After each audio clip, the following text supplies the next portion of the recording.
Plastik menjadi penyumbang sampah terbesar di dunia. Khususnya di Indonesia, plastik yang dihasilkan mencapai 64 juta ton per tahunnya. Dan sebagian besar sampah berasal dari kemasan.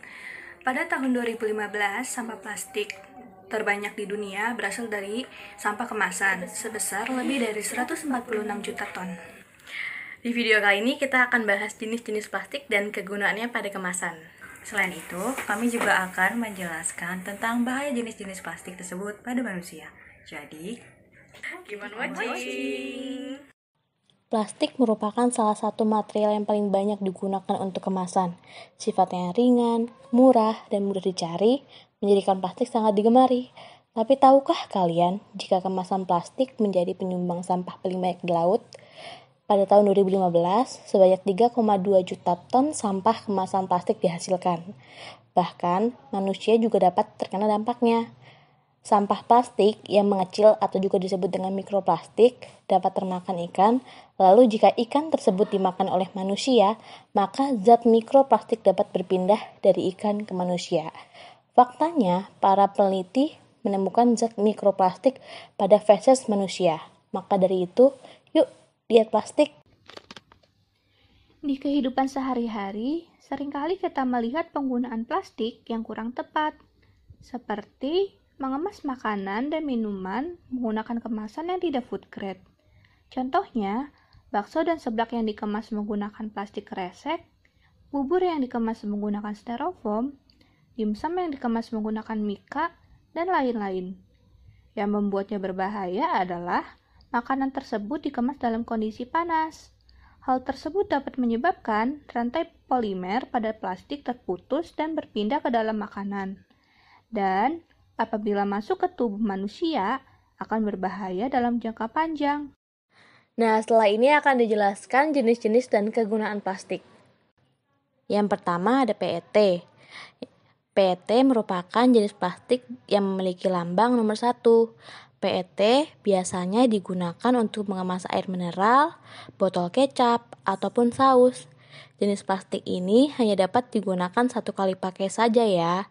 Karena jika digunakan berkali-kali akan menyebabkan zat antimoni yang ada pada material PET bermigrasi ke dalam isi produk dan dapat menyebabkan muntah-muntah, diare, bahkan jika terakumulasi dalam tubuh dapat menyebabkan kanker.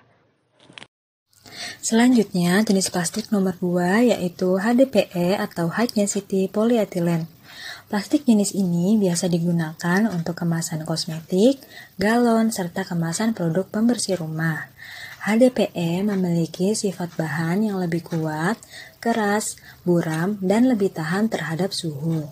Namun, HDPE dianjurkan untuk sekali pemakaian karena dapat melepaskan senyawa antimoni trioxide yang meningkat seiring waktu pemakaian, yang dapat menyebabkan permasalahan iritasi kulit dan saluran pernafasan. Sedangkan pada wanita dapat meningkatkan permasalahan menstruasi dan juga keguguran. Selanjutnya, jenis plastik nomor 3 yaitu PVC atau polyvinyl klorida. Plastik ini yang paling sulit untuk didaur ulang. Biasa ditemukan pada plastik pembungkus dan botol-botol seperti botol deterjen, sabun, sampo, dan sebagainya. PVC tidak boleh digunakan untuk mengemas atau bersentuhan langsung dengan makanan maupun minuman. Karena senyawa vinyl klorida dan akrilonitril dapat bereaksi dengan komponen DNA pada manusia, yaitu guanin dan sitosin.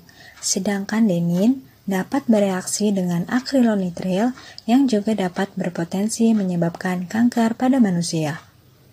Selain itu, PVC juga mengandung senyawa yang berbahaya seperti bisphenol A, ftalat, timbal, dioksin, merkuri, dan kadmium yang juga dapat menimbulkan permasalahan kesehatan seperti permasalahan ginjal, hati, penurunan berat badan, gejala alergi pada anak-anak, iritasi saluran pencernaan, dan gangguan sistem hormon. Lalu, yang keempat, ada jenis plastik yaitu LDPE atau Low Density Polyethylene yang merupakan jenis dermoplastik, yaitu jenis plastik yang bisa diolah lewat pemanasan dan pendinginan.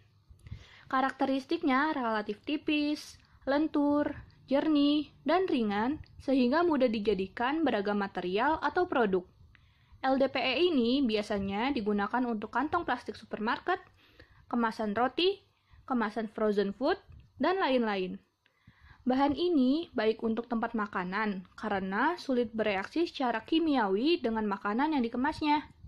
LDPE sulit dihancurkan, namun dapat didaur ulang dan tidak tahan dengan suhu lebih dari 60 derajat Celcius. PP atau polipropilen mempunyai karakteristik plastik yang lebih kuat, transparan yang tidak jernih atau berawan, ringan dengan daya tembus uap yang rendah, memiliki ketahanan yang baik terhadap lemak, stabil dengan suhu tinggi, dan cukup mengkilap.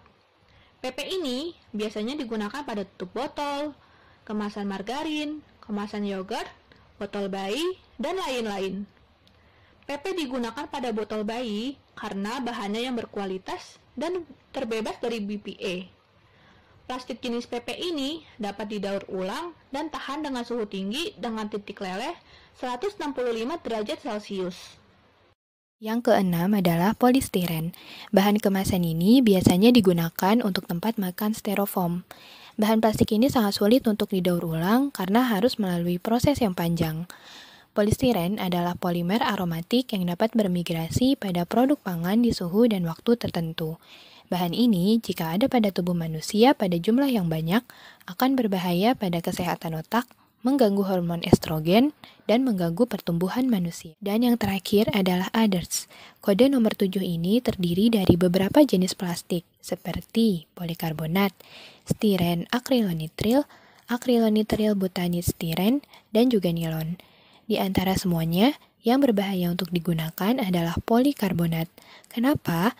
Karena polikarbonat dapat mengeluarkan bahan utama, yaitu bisphenol A ke dalam suatu makanan atau minuman ketika dalam keadaan hangat atau panas. Bisphenol A ini dapat merusak sistem hormon, kromosom, penurunan produk sperma, dan juga adanya perubahan pada fungsi imunitas. Nah, plastik jenis polikarbonat ini biasanya ditemukan di botol susu bayi, gelas anak balita, alat elektronik, botol minum olahraga, plastik kemasan, dan juga alat-alat rumah tangga. Sekian pemaparan tentang kemasan plastik dari kami. Semoga bermanfaat ya. Terima kasih telah menonton video ini dan sampai bertemu lagi.